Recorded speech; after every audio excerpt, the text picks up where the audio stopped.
नमस्कार बच्चों, मैं अशोक कोडभरे। आप लोगों को अब तक मैं कई सारे वीडियो अकाउंट्स के संबंध में दिया हूं। आज मैं आप लोगों को मैनेजमेंट क्या है, व्हाट इज ए मैनेजमेंट, प्रबंधन क्या है, इसका जन्म कैसे हुआ और इसकी क्या डेफिनेशंस हैं आदि पे हम चर्चा करेंगे। और मैं आप लोगों को बताना चाहूंगा कि मैनेजमेंट होता क्या है। सबसे पहले मैनेजमेंट आया कहां से, प्रबंधन आया कहां से।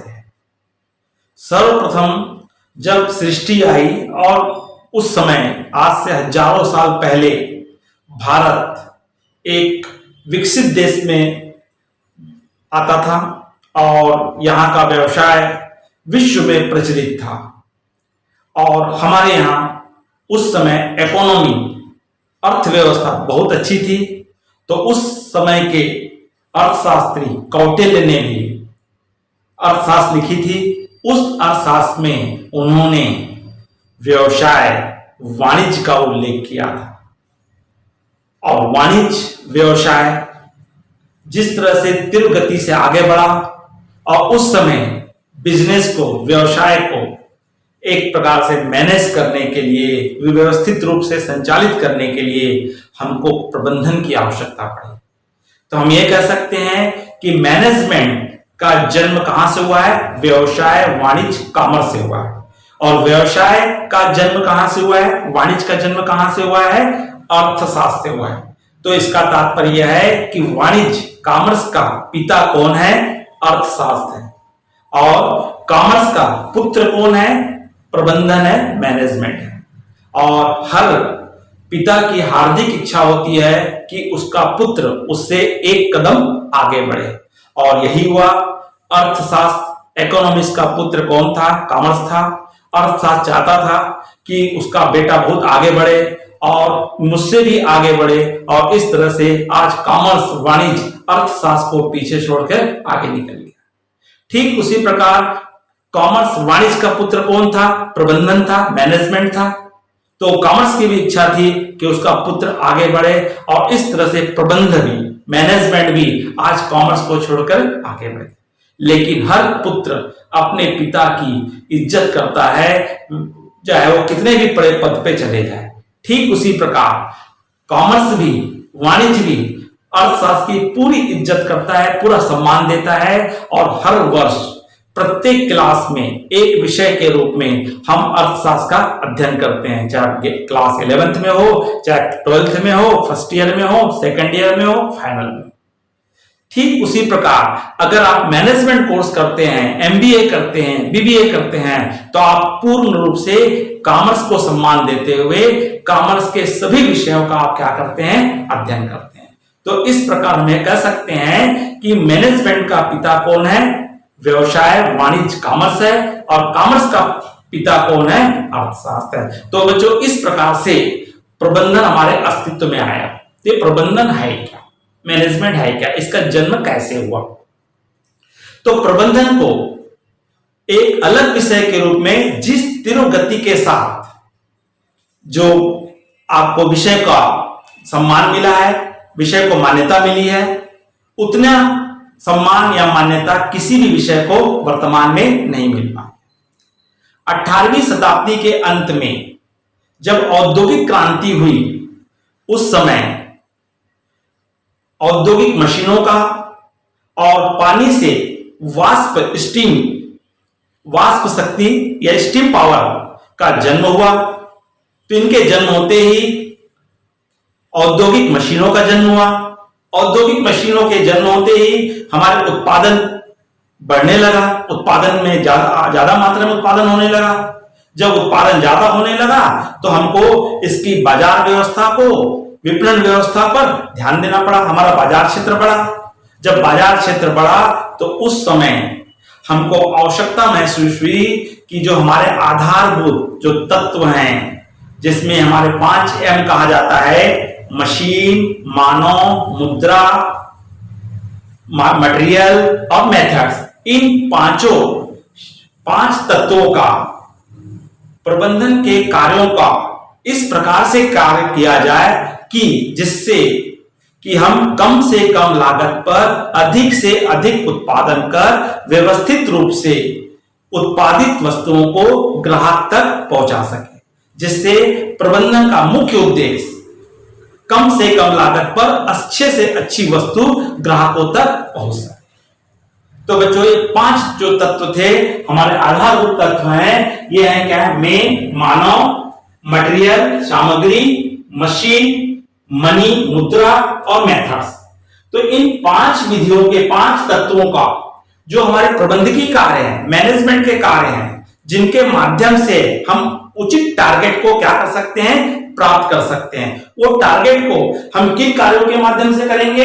हमको पहले प्लानिंग करनी पड़ेगी, हमको ऑर्गेनाइजेशन करना पड़ेगा, स्टाफिंग करना पड़ेगा, डायरेक्शंस, मोटिवेशंस, कंट्रोल, कोऑर्डिनेशंस, अर्थात हम नियोजन करेंगे, उसका संगठन करेंगे, नियुक्तियां, निर्देशन, अभिप्रेरणा, नियंत्रण और समन्वय। ये जो प्रबंधक के कार्य हैं, इन कार्यों के माध्यम से ही हम जो अपना निश्चित उद्देश्य है, बेटर टारगेट है, जो हमारा बेटर टारगेट है कि गुड्स एंड सर्विस हम ग्राहकों तक अच्छे से अच्छी ढंग से पहुंचाए, तो उस टारगेट को, उस उद्देश्य को हम प्लानिंग के द्वारा, प्रबंध के कार्यों के द्वारा हम क्या कर सकते हैं? पूर्ण कर सकते हैं। तो इस प्रकार से बच्चों प्रबंध का क्या हुआ?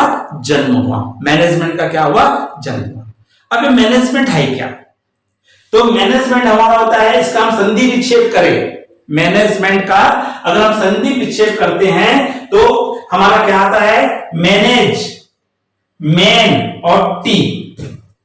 मैनेज का मतलब होता है व्यवस्था करना, प्रबंध करना, और मैन का मतलब होता है व्यक्तियों का समूह, और टी का मतलब होता है ट्रैक्टफुली, कुशलतापूर्वक या मानव से कुशलतापूर्वक काम लेना, या साधारण शब्दों में हम कह सकते हैं कि व्यक्तियों से अर्थात कर्मचारियों से अच्छे ढंग से कार्य कराने की कला ही प्रबंध है, व्यवस्था है। अब इसके संबंध में हर वैज्ञानिकों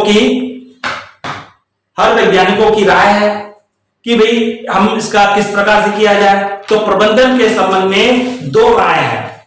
इसके संबंध में, मैनेजमेंट के संबंध में, एक है विस्तृत और एक संकुचित विचार।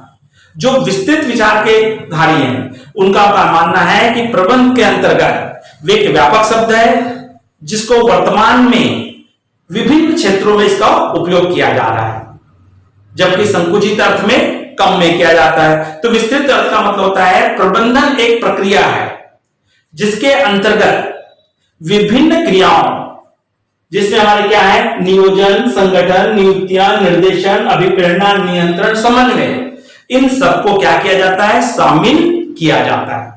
इस संबंध में, प्रबंध के संबंध में हमारे पीटर डकर ने बहुत अच्छी चीज कहा है कि प्रबंधन प्रत्येक व्यवसाय का गतिशील जीवनदायक तत्व है।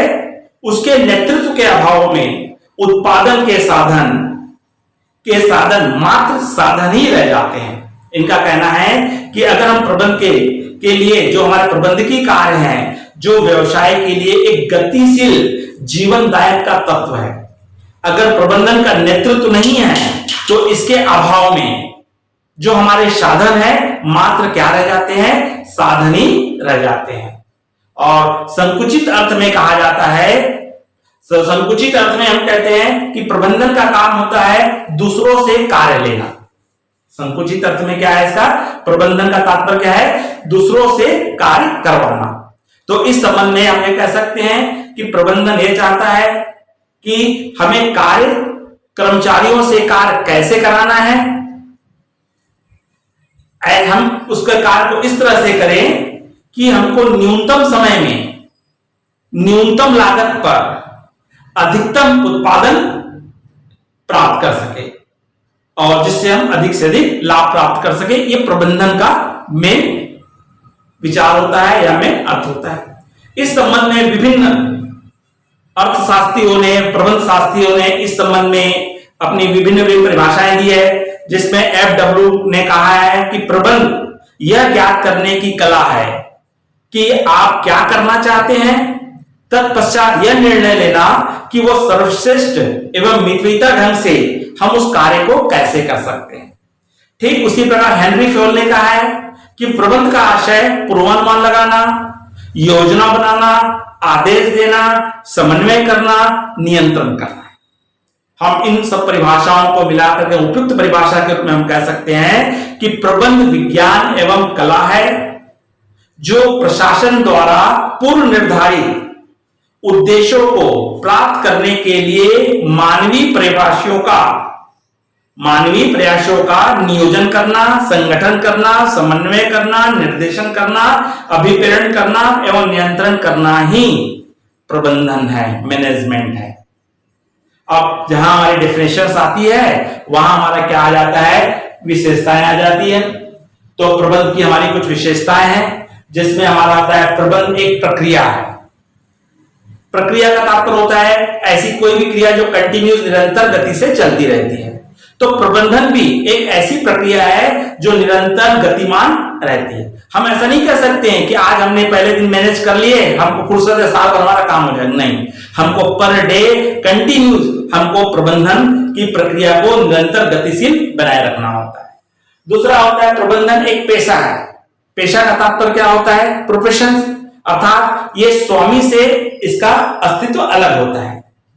एक प्रोफेशनल व्यक्ति कौन होता है, जैसे आपका वकील है, चार्टर्ड अकाउंटेंट है, डॉक्टर है, ये क्या प्रोफेशनल व्यक्ति है। इसके लिए हमें क्या करना पड़ता है, उस ज्ञान को प्राप्त करने के लिए अध्ययन करना होता है। अध्ययन करने का हमको प्रशिक्षण लेना होता है। प्रशिक्षण लेने के बाद हम उस अनुभव और योग्यता का हम अपने प्रोफेशन में यूज करते हैं। ठीक उसी प्रकार आज प्रबंधन भी एक पेशा है जिसमें एक प्रबंधक तैयार किए जाते हैं, जिसमें उनको अध्ययन कराया जाता है, प्रशिक्षित कराया जाता है। उसके पश्चात वो व्यक्ति अपने कार्य को सुचारू ढंग से करने के लिए तैयार हो जाते हैं। प्रबंधन एक प्रणाली है, एक सिस्टम है। जिस प्रकार से हमारी कई सारी मेथड्स होती है, उसी प्रकार प्रबंधन भी एक पद्धति है जिसको हम किसी भी संस्था में एक निश्चित नियम और सिद्धांत के साथ अडॉप्ट कर सकते हैं, लागू कर सकते हैं। प्रबंध जन्मजात व अर्जित प्रतिभा है। भाई ये माना जाता है कि प्रबंधन जन्मजात है। जिस प्रकार से ये कहा जाता है कि डॉक्टर का बेटा डॉक्टर बनता है, नेता का बेटा नेता बनता है, गायक का बेटा गायक बनता है, कलाकार का बेटा कलाकार बनता है, क्योंकि उनमें मंशागुण गुण पाए जाते हैं। बच्चा बचपन से वही चीज देखते रहता है, धीरे धीरे उसके में ये सब गुण उपस्थित हो जाते हैं। ठीक उसी प्रकार कई बार एक अच्छे प्रबंधक, व्यवसायी का बेटा भी एक अच्छा प्रबंधक बन जाता है, न कि वहां कहीं प्रशिक्षण आदि लेता है। इसलिए कहा जाता है कि जन्मजात प्रतिभा है। ठीक उसी प्रकार हम इस प्रतिभा को अर्जित भी कर सकते हैं। अगर हमारे में यह प्रतिभा नहीं है तो हम इसके लिए उचित जो प्रशिक्षण संस्थाएं हैं, कॉलेज हैं, उसमें हम प्रवेश लेकर के हम अपनी योग्यता को क्या कर सकते हैं, अर्जित कर सकते हैं और उस कार्य में हम लग सकते हैं। इसलिए कहा गया है प्रबंध जन्मजात व अर्जित प्रतिभा है। प्रबंध कला व विज्ञान है। यह पाया गया है प्रबंध में कला के समस्त गुण पाए गए हैं।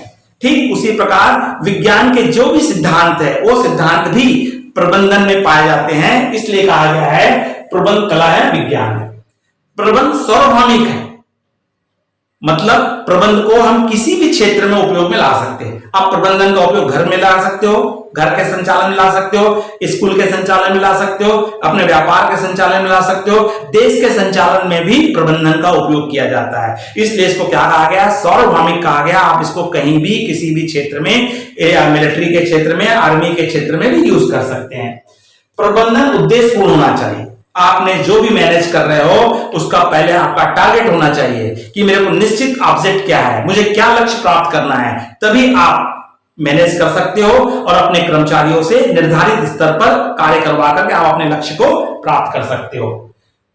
प्रबंधन एक समूह है, एक अकेला व्यक्ति कभी मैनेजमेंट नहीं होता है। मैनेजमेंट के लिए कम से कम 2 व्यक्ति होना आवश्यक है या एक समूह का होना आवश्यक है।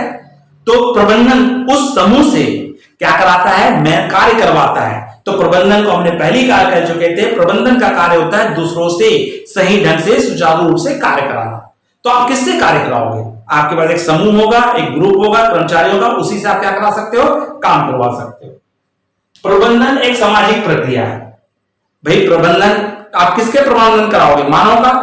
और मानव कौन होता है? एक सामाजिक प्राणी होता है। इसलिए कहा गया है कि मानव एक प्रबंधन एक सामाजिक प्रक्रिया है, प्रबंध एक मानवीय प्रक्रिया है। प्रबंधकी कार्य स्वामी कार्य से क्या होता है? अलग होता है। मैंने पहले कहा कि स्वामी अलग होता है, मैनेजमेंट का कार्य अलग होता है। प्रबंधन अदृश्य होता है, प्रबंधन को हम देख नहीं सकते, छू नहीं सकते, लेकिन पूरे व्यापार में हमको अलग ढंग से प्रबंधन दिखता है। प्रबंधन दूसरों से कार्य कराता है। और एक हमारा होता था प्रबंध के स्तर। तो प्रबंध में 3 स्तर के हमारे मैनेजमेंट होते हैं, एक हाई लेवल का, उच्च स्तर का, मध्यम स्तर का और निम्न स्तर का। उच्च लेवल में महाप्रबंधक जनरल मैनेजर्स अपना कार्य करते हैं और मध्य स्तर पे हमारे विभागाध्यक्ष, हर विभाग का एक प्रमुख होता है, वो कार्य करता है। और निम्न स्तर पे जो सुपरवाइजर होते हैं, पर्यवेक्षक के द्वारा कार्य किया जाता है। तो बच्चों ये क्या थी? आपकी विशेषता थी। तो इस तरह आपने क्या देखा? प्रबंधन का जन्म कैसे हुआ, प्रबंधन क्या होता है और उसकी विशेषताएं क्या है। हम अगले वीडियो में और इसके संबंध में जानकारी आपको देंगे। आप अगले वीडियो को कंटिन्यू देखते रहिएगा तो आपको अन्य जानकारी मिलेगी। अगर आपको ये वीडियो पसंद आया है तो लाइक कीजिए, अपने अधिक से अधिक मित्रों को शेयर कीजिए। अगर आपने इस चैनल को सब्सक्राइब नहीं किए हैं तो तुरंत सब्सक्राइब कीजिए, जिससे कि आपको आने वाले वीडियो की तुरंत सूचना प्राप्त हो सके। नमस्कार।